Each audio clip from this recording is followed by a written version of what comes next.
এখানে আলেম ওলামারা যারাই আছেন, মুফতি সাহেব বরিশাল নির্বাচনে তার মতো মানুষ যাদেরকে পা সালাম করার জন্য, জুতা টানার জন্য কত লোক রেডি থাকে, এই নির্বাচনে দেখেছেন কতিপয় ছাত্রলীগের, এই যুবলীগের লোকেরা চরিত্র ঠিক নাই, মাথা ঠিক নাই, নেশা পানি করে এই সমস্ত মানুষ লাঞ্ছিত করছে, মামুনুল হক থেকে শুরু করে। আমি উপস্থিত হয়েছি দুইটা কারণে।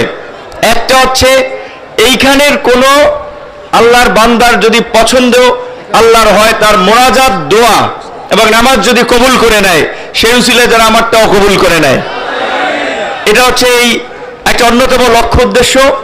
দ্বিতীয়ত আরেকটা লক্ষ্য উদ্দেশ্য হচ্ছে আমাদের এই দক্ষিণাঞ্চলে আমরা স্কুলে দেশাত্মবোধক গান, কলেজ, বিভিন্ন প্রতিযোগিতা ছাত্র অবস্থায় অংশ নিয়েছি।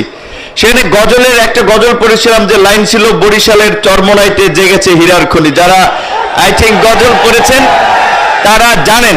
তো তখন বুঝি নাই এটার মানেটা কি, কিন্তু এখন তো পরিপূর্ণ মানুষ সবকিছু জানি। এখন বুঝতে পেরেছি যে গজল যিনি লিখছিলেন কেন লিখছিলেন। তো আজকে এই পীর সাহেবের আমন্ত্রণে এবং ইসলামী আন্দোলনের প্রেসিডিয়াম মেম্বার, যিনি রাজনৈতিক দলগুলোর সাথে সমন্বয় করেন, যোগাযোগ রক্ষা করে একটা লিয়াজু মেনটেন করেন, আশরাফ আলী আকন ভাইকেও ধন্যবাদ জানাই যে তিনি আমাদেরকে এই সুযোগ করে দিয়েছেন আসার জন্য। তার যদি মেহনত না থাকতো তাহলে হয়তো এখানে আসা হতো না। তো সর্বশেষ বর্তমান প্রেক্ষাপটে দুটো কথা বলতে চাই, যেটা আপনাদের নেতৃবৃন্দ ইতিমধ্যেই বলেছেন, যে 5ই আগস্ট গণ অভ্যুত্থান পরবর্তী আমরা একটা নতুন বাংলাদেশ পেয়েছি। এই বাংলাদেশকে কাদামাটির মতো আমরা নতুন ভাবে, যেমন খুশি তেমনি ভাবে গড়ে তুলতে চাই, যেখানে জুলুম, দুঃশাসন, ভোট ডাকাতি, জালিয়াতি, মানুষের উপরে হামলা মামলা, রাজনৈতিক কারণে হয়রানি থাকবে না। কিন্তু এক ভাইয়ের বক্তব্য আমি পেছন থেকে শুনেছিলাম, এটা সত্য। এখনই কোন কোন রাজনৈতিক দলের উৎপাত শুরু হয়ে গেছে, মনে হয় তারা ক্ষমতায় চলে এসেছে। এইটা হতে দেওয়া যাবে না।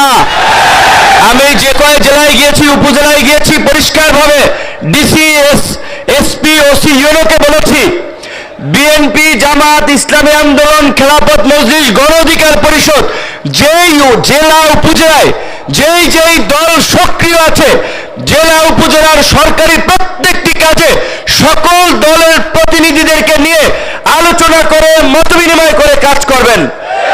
এই যে বিজিডি, বিএসএফ, বয়স্ক ভাতা, ওএমএস, টিসিবি, বিভিন্ন ধরনের যে সরকারি কার্যক্রম আছে, কোন রাজনৈতিক দলকে প্রাধান্য দিয়ে বাকিদেরকে গোনায় ধরবেন না, এটা হবে না।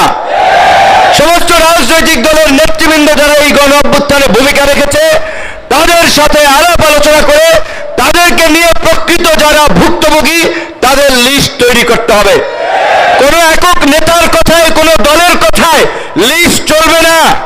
আমরা পরিষ্কারভাবে বলে দিতে চাই, এখানে আমাদের নেতৃবৃন্দ যারা বলেছেন যে এই 53 বছরের বিগত দিনের এই দুঃশাসন এবং জুলুমতন্ত্রের গতানুগতিক পুরানো রাজনীতি আমরা দেখেছি।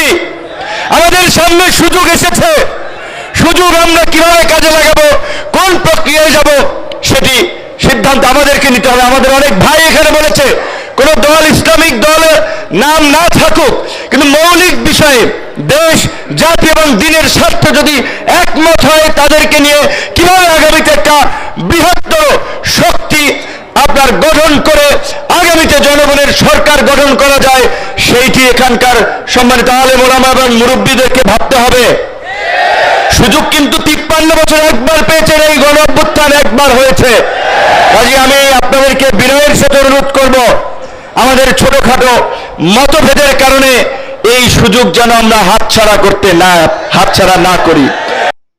প্রিয় দর্শক, আপনারা এতক্ষণ আমাদের ভিডিওটি আপনারা দেখেছেন, কেমন লাগলো একটি কমেন্ট করে আমাদেরকে জানিয়ে যাবেন, এবং যারা এখনো আমাদের চ্যানেলটি সাবস্ক্রাইব করেন, একটি সাবস্ক্রাইব করে আমাদের পাশে থাকবেন। ধন্যবাদ সবাইকে।